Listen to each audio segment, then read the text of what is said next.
Hello everyone, Red Dragon here, and welcome back to Uboat. A couple things I need to get out of the way, as per usual. I had planned to make this video way back when we had hit 200 subscribers. Again, thank you for that. That is, again, always incredible to see the channel growing.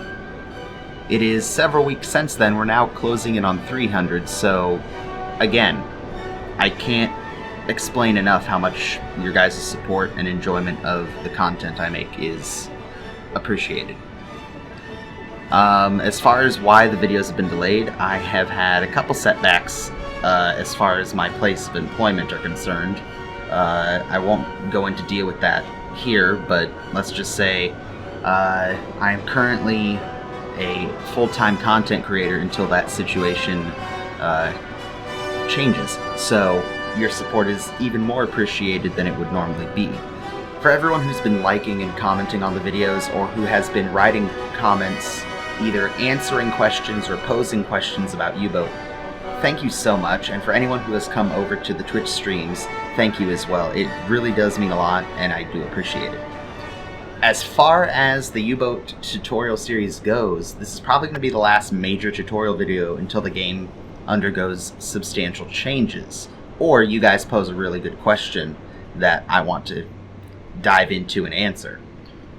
We went over the periscope, we went over using the map, we went over using them all together to get distance and speed in different ways, and how to more accurately target your torpedoes.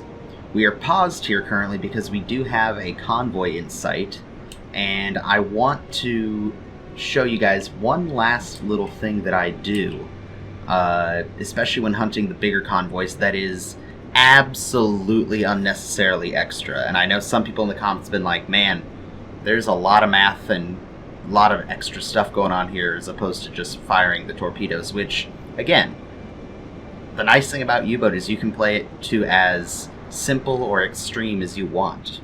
It's kind of the beauty of the game. So I don't always do all these steps that I've shown you guys for every single ship, especially, the smaller, 2 or 3 ship convoys. I just set up a quick firing solution and let them go because I'm more than likely going to hit.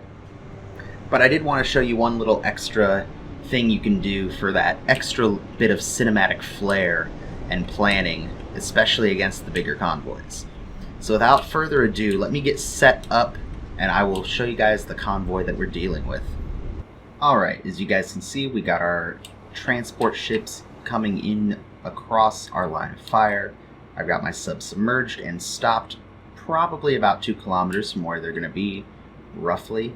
I'm actually going to move that out of my way. We're detecting all sorts of targets around us.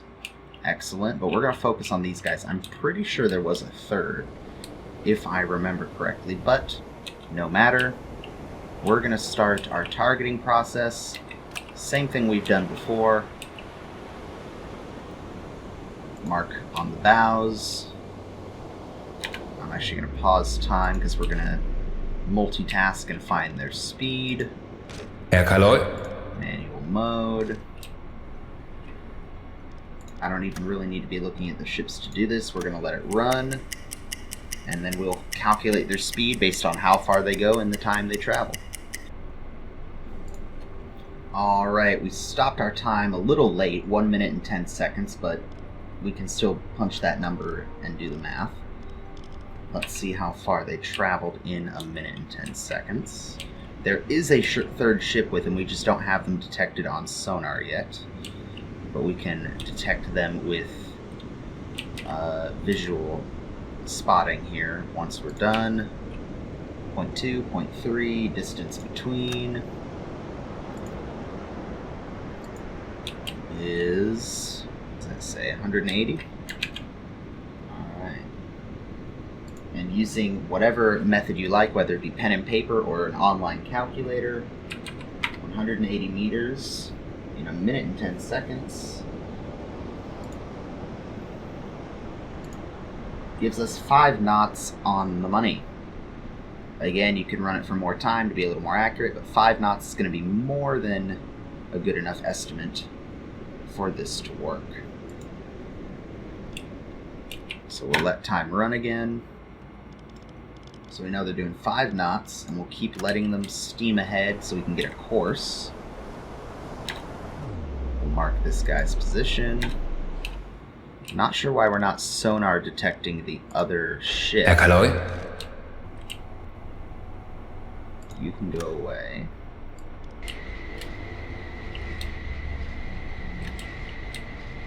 Yeah, there's 3 of them. One of them is a Liberty or a C3, so he should be there. Alright, we got him. So let's get a point on him, and let me explain what we're going to do. So you guys have already seen how we plot course, do the math for speed, measure ranges with the rings, or with the periscope tools if you wish. An additional step you can take, and again, I absolutely admit it is unnecessary, but it is cool in my opinion. If you have enough known factors, we know the speed that our torpedo is going to go. We're using T1s, I believe. We're using T1s that do 30 knots. We're firing them at a known range, which means if I know the speed they're going and the distance they're going to travel, I know how long it I should be able to work out how long it will take for them to get there. If I know that, and I'm firing at multiple targets, I configure the run time for the different torpedoes, and I'm shooting at a very big convoy, what I can do is time my torpedo launches so that ideally my torpedoes are all hitting their targets within a few seconds. I'm sure if you've hunted the big convoys before and let multiple torpedoes off at different targets, the furthest target you're shooting at is going to be far enough away sometimes that you're going to hit the near ship. And by the time the torpedoes get to the far ship, if you launched them all within a few seconds of each other, like say you targeted this ship here, fired, then selected this ship here and fired. This ship down here would be hit before the torpedo for this ship has covered half its distance. By the time the torpedo gets there, that ship has had enough time to see the other ship be hit with a torpedo, slow down, change course, etc., etc. The idea is if you know how long each torpedo has to travel, you know how much time to delay your shots by, so that in a perfect world, they would hit within a few seconds of each other. Now, there are some things that can mess this up, like, for example, if the 2 ships you're shooting at are incredibly close together, you're going to fire furthest to nearest. So you're going to fire at this ship before you fire at this ship, and the interval of time between this distance for the torpedoes to travel might be narrower than the amount of time you have to flood a tube and wait for it to flood. But the margin of error is going to be so small that if this ship gets hit first, the torpedo is going to be so close to this guy that he's not going to be able to avoid it. But enough talk, let's put it into practice and I can show you what I mean. This convoy isn't nearly as spread out as the bigger, the big HX or OS or whatever their abbreviations are convoys.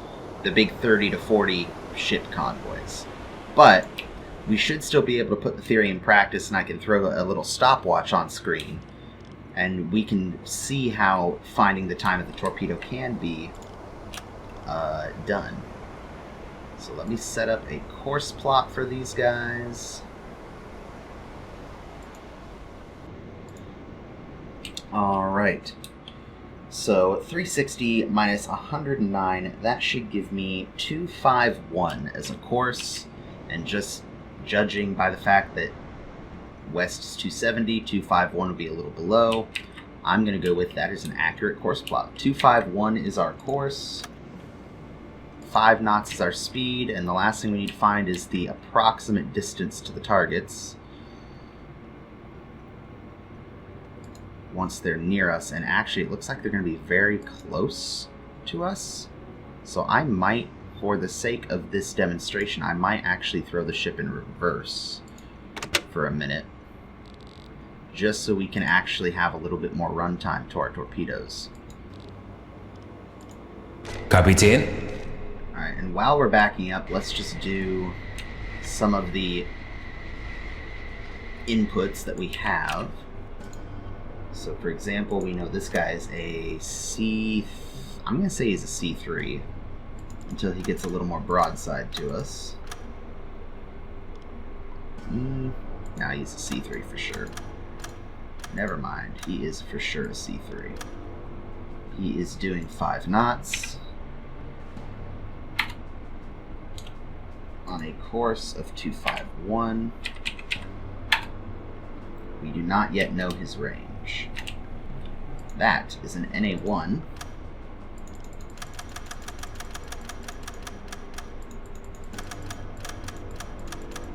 Wait, it's not the last one anymore? I wish they just lined him up by name. There we go. Wait, they do line them up by name, don't they? No, they don't. No, they do not. Recognize NA1, 5 knots. Course 251.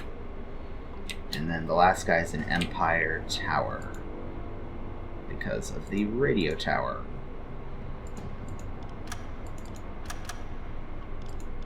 Nope.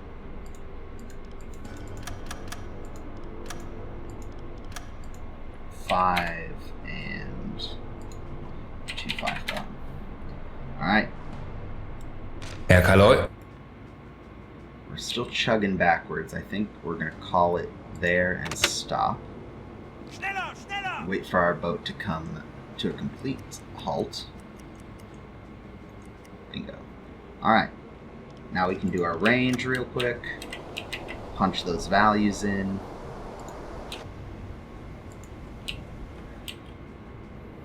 Alright, so we have our range markers. Another thing you can do to try to make your shots as accurate as possible is you're going to fire at the furthest ship first. So you want to fire so that the furthest ship is on the bearing of your torpedo at the nearest point that he is going to be to you for the fastest torpedo run. Perfect. The next nearest ship, you could mark the nearest point, but this ship is actually leading the first ship by a little bit. So what you can do is kind of eyeball and guesstimate where it'll be when the torpedoes impact, so you have a slightly more accurate range estimate. You don't have to do this, it is purely optional. However, it is one tiny little extra thing you can do to kind of give yourself a better chance of getting this as precise as possible if you want that type of precision. So now that we have points, we have to think about how far away these guys are going to be when we fire. So this is a 2-kilometer ring. He will be 2,530 meters, roughly. So as I put these numbers in, there are a couple ways you can find the time. I went above and beyond and kind of made myself a little spreadsheet that if I punch the torpedo speed and the range, it'll give me a time. And I can do that for separate targets, and it'll actually do the math and functions for me to tell me how many seconds I have to wait between torpedo launches. You do not have to do that if you don't want to. You can use, I will link the distance, time, and speed calculator that I use to do the math a little quicker, because you can input any two of the values and hit calculate, and it will find a third. So if you know the speed they're traveling and the distance they need to travel, it'll give you a time. If you know the time that they traveled and the speed they traveled at, it'll give you how many, how long it would take them to travel. You can punch any one of them in and you can punch any two of them in to get the other one out, as long as you have accurate information. And it can be calibrated for almost any nautical measurement. So you can put meters traveled and it will give you knots, or you can put cables or nautical miles traveled and it will give you kilometers per hour. So there's all sorts of different options. So I will link that in the description below. But as I put these values in, I'm also going to punch them into my spreadsheet so I can get the times. So let me measure these out and we can get them. So the first ship is 2530. The second ship is going to be 0.10 here. That's about 20. That's probably going to be less than 100 meters, isn't it? 20. Yeah, that's just going to be 2 kilometers and a little bit extra. So I'm going to say 2 kilometers, 2030. 2030. I'm typing too many numbers. There we go. And the third ship is going to be, and I'll input these in the game here in just a second. It's going to be 1,760 meters approximately. Again, we're so well within the margin of error that this should not be a problem. 17. There we go. All right. So with all that said, repeat these here. 2530. Now I saw a comment that was made. I'm going to forget who made it. Maybe I'll find it and post it. Someone commented that the distance, the game, if I were to fire the torpedoes right now at the distances I just measured, allegedly the game will still launch the torpedoes on a bearing to hit their target,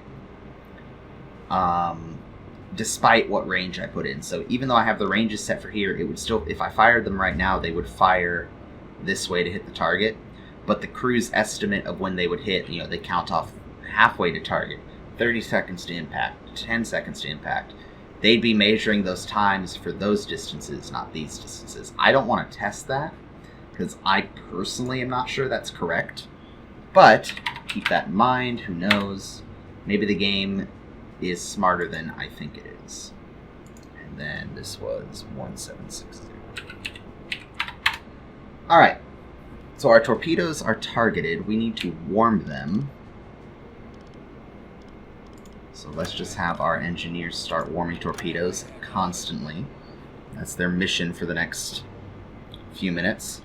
So I have the speed of the torpedo and the distance to target inputted on my little spreadsheet. I have a runtime for the furthest target of 2 minutes 43 seconds, the middle target of 2 minutes 11 seconds, and the near target of 1 minute and 54 seconds, which means there is a 32-second firing delay from the first torpedo to fire at the second target, and then another 17 seconds or 49 seconds total from the first torpedo to hit the third target.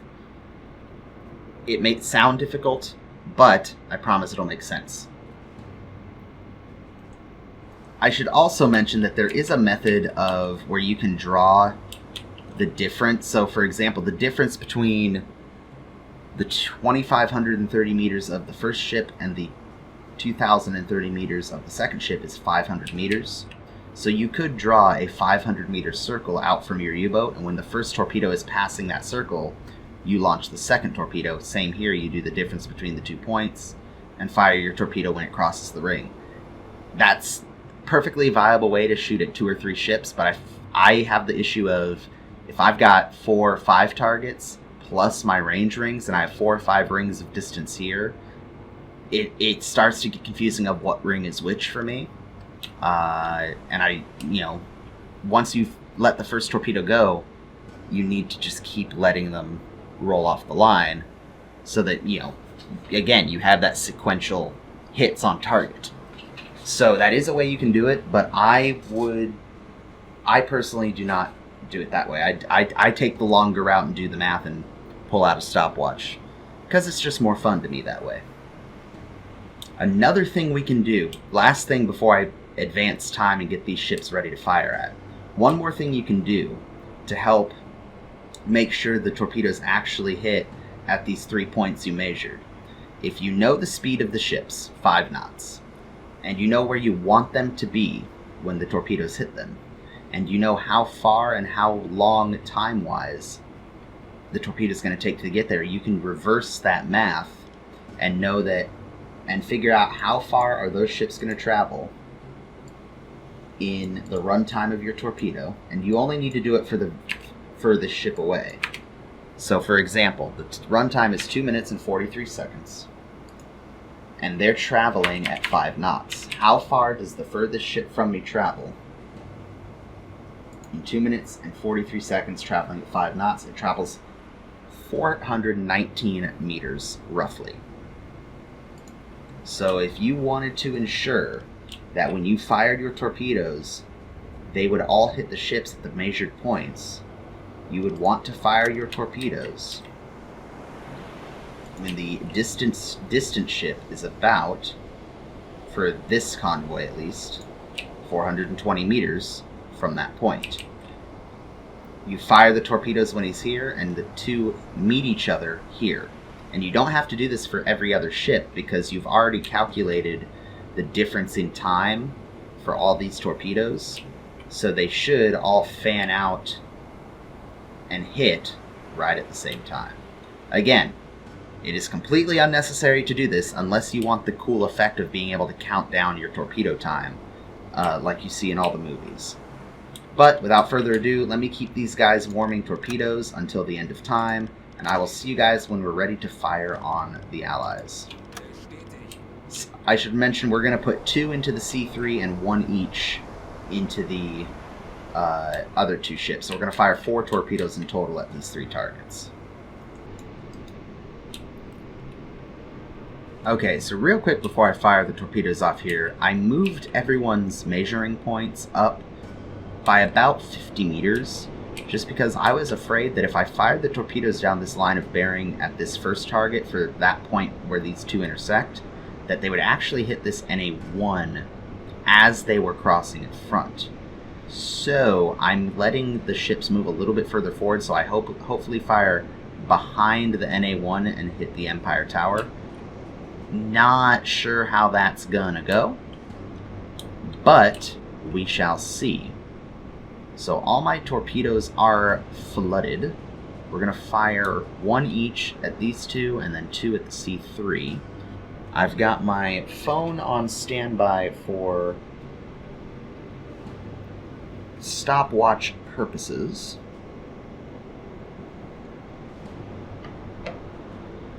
And we are going to bring up the torpedo window here. We have four fish ready. They're well warmed, and they're not going to be cool anytime soon, so we don't have to worry about that.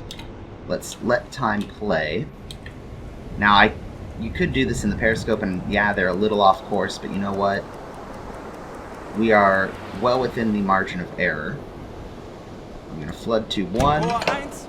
There's going to be a 2-second delay between hitting the fire button and the torpedo leaving the tube. Whatever you're using as your stopwatch, you should start it once the torpedo has left the tube and is running. And again, there is going to be, and if you're firing tube 5, there is going to be a difference in the time to hit because it's leaving the boat and has to turn around. So I would always fire tube 5 last. That seems, you know, a redundant point to make, but I know that I've had situations where, for whatever reason, I've fired tube 5 first because it was warm first. So just consider that firing tube 5 is going to be the one that is off. So without further ado, now once we start, I'm going to edit in a stopwatch, and we are not going to pause or speed up time compression because that'll throw my stopwatch off. So, with that being said, and I guess another thing you could do is in the periscope.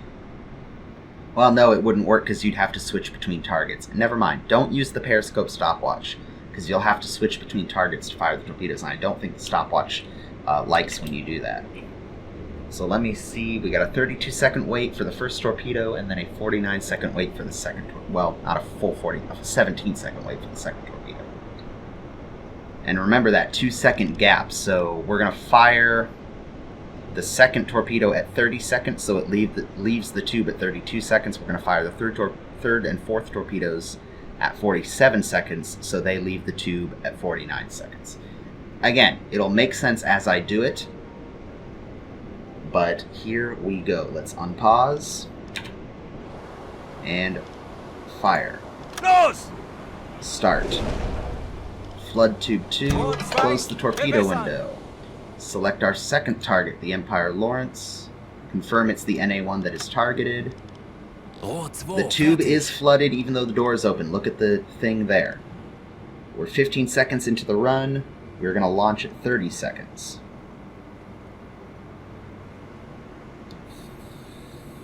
5, 4, 3, 2, 1, fire.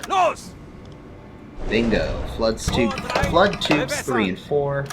Select the Empire Lorenzo. Confirm it's the C3 that's targeted. Wait for tubes to be flooded. Rohr 3 bewässert. Rohr 4 fertig. 2, 1, fire. Los! Alright, everyone left the tube on time. We have a 2 minute and 43 second run until the torpedoes hit their target. I'm really hoping this torpedo does not hit the NA1. It's gonna be close. We might have messed this up as far as the NA1 and that torpedo are concerned. Rohr 1 geladen. But that is okay. That ship will be safe. Der Torpedo ist auf halbem Weg zum I'm Ziel. gonna get in our Kapitän. periscope view. Yeah, that might be a problem. We've got a minute 35 seconds into Der the run. Torpedo ist auf halbem Weg zum Ziel. I'm really hoping that first torpedo doesn't hit the NA1. Der Torpedo ist auf halbem Weg zum Ziel. Oh, it's probably gonna hit the NA1. That's okay, the C3 torpedo will still be on time. Oh, Lord. 40 Sekunden bis Torpedoeinschlag. Oh, Lord, please. 40 Sekunden bis Torpedoeinschlag. 40 Oh, Sekunden Lordy. bis Torpedoeinschlag. It's gonna bank it. 30 Sekunden. It's gonna make Rohr it. 2 geladen. 30 Sekunden. Alright. 30 Sekunden. 20 Sekunden. Alright, we have 20 Sekunden. ignored the crew. 20 Sekunden. 20 seconds, so they're pretty much on time. 10 Sekunden bis Einschlag. 10 Sekunden bis I have Einschlag. 10 seconds.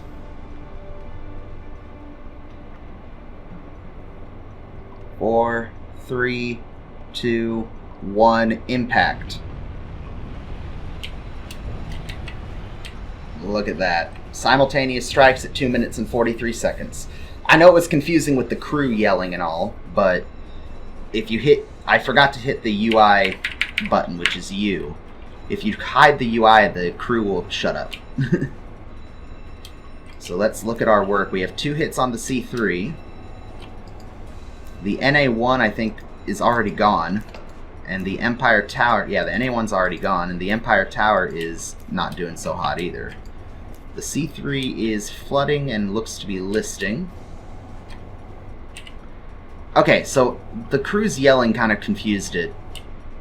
I was so worried about that torpedo accidentally hitting the NA1 that I kind of wasn't keeping you guys aware of the count. You'll see it on screen, wherever I choose to put it. But the torpedoes ran, we launched them at the good intervals. At 2 minutes and 43 seconds we had... I believe the order went, NA1 got hit, then this guy got hit because he was just slightly further away than I think we actually estimated him to be. Because, you know, from looking at the map previously, he was a little further out than our course prediction. And then 2 hits on the C3 within a couple seconds of each other. And if you launch multiple torpedoes... Thank you. If you launch multiple torpedoes at the same ship, they're always going to be delayed because they have to spread whatever distance you ask them to spread, and the tubes don't fire simultaneously. Kapitän. So that makes sense. So all 3 ships have been sunk. Let's kick the engines on, surface the boat to get some oxygen, Tanks anblasen! and assess the damage. So, yeah, all that happened really fast. I'm glad that that first torpedo didn't hit the wrong target. And I hope you guys were able to follow along. A lot of things happened all at once there, but solid hits on target, solid kills. Again, it is a ridiculous amount of math to expect, but if it's something you feel comfortable trying and doing, it is a lot of fun. Wechseln auf I diesen wouldn't Motor. normally do the torpedo timing for a small convoy or just 1 or 2 ships, unless it was something cool like a Nelson or, you know, a warship that we really want to get all cinematic for. But if you're hunting one of those big convoys with lots of destroyer escorts, you really need to maximize your time on target and your torpedo hits, and that's where this is going to help you to make sure that you can hit as many ships as possible with as few torpedoes as possible, while also making sure that none of your torpedoes are wasted, because you hit one ship and sunk it, but by the time the next torpedo got to its ship, it had time to evade. I hope that made sense. If not, feel free to post questions or concerns or thoughts in the comments below, or come by the Twitch stream today, Wednesday, where we can do this in real time and hopefully do it with a little less chaos. I've been Red Dragon, thanks for hanging out, and I will see you guys in the next video.